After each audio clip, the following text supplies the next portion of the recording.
Alors c'est quelque chose de tout à fait étrange. Il s'agirait, dans l'esprit de François Hollande, mais Pierre Moscovici et de quelques autres, de prendre les premiers mois ou les premières années du quinquennat pour en faire une sorte de carrefour de l'impopularité avec la lutte contre les déficits budgétaires, ce qu'ils appellent aussi la modernisation du marché du travail. Enfin bref, tout ce qui fait chuter dans les sondages, et de ce point de vue, ils y parviennent admirablement. C'est ce qu'on appelait autrefois manger son pain noir. Hein. Et le pain blanc viendrait après. Mais quand?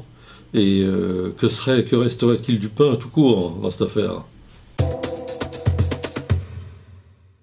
À vrai dire non, parce qu'on voit très bien que cette histoire de quinquennat inversé, ça veut dire quoi? Ça veut dire qu'on lutte contre les déficits et que quand les déficits seraient vaincus, on se livrerait à une politique de redistribution. C'est un peu le discours notamment de Pierre Moscovici.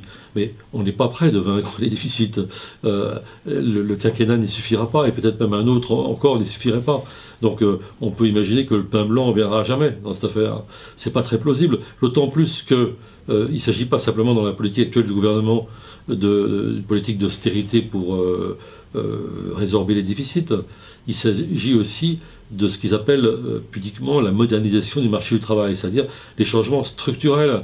Et ces changements structurels, ils vont peser sur toute possibilité de redistribution future, à supposer que cette redistribution ait lieu un jour. Alors, leur idée, l'idée de François Hollande et quelques autres, c'est de prendre le contre-pied de ce qui s'est fait avec pourtant d'illustres prédécesseurs, Léon Blum et François Mitterrand, au cours des 2 premières années de son mandat, qui eux ont redistribué, ont commencé par redistribuer. Alors, ils disent, en fait, ces exemples-là, ce sont des contre-exemples, parce que ensuite, il a fallu faire une pause, ou même entamer une longue phase de renoncement. Alors, si on voulait être méchant, on dirait que le gouvernement actuel a commencé par le renoncement.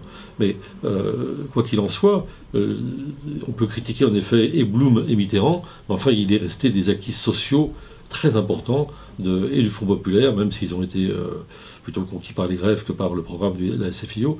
Et la retraite à 60 ans, par exemple, chez Mitterrand, cette retraite à 60 ans qui est remise en cause aujourd'hui. Et puis il pourrait, quitte à faire des références historiques, se référer à Mendès France, qui disait, lui, qu'il ne fallait pas, en période de sous-emploi et de chômage massif, mener une politique de résorption des déficits.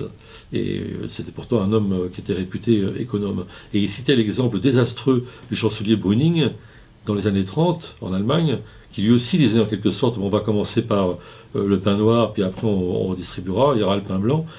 Le pain blanc en Allemagne, après Brüning, ça a été Hitler.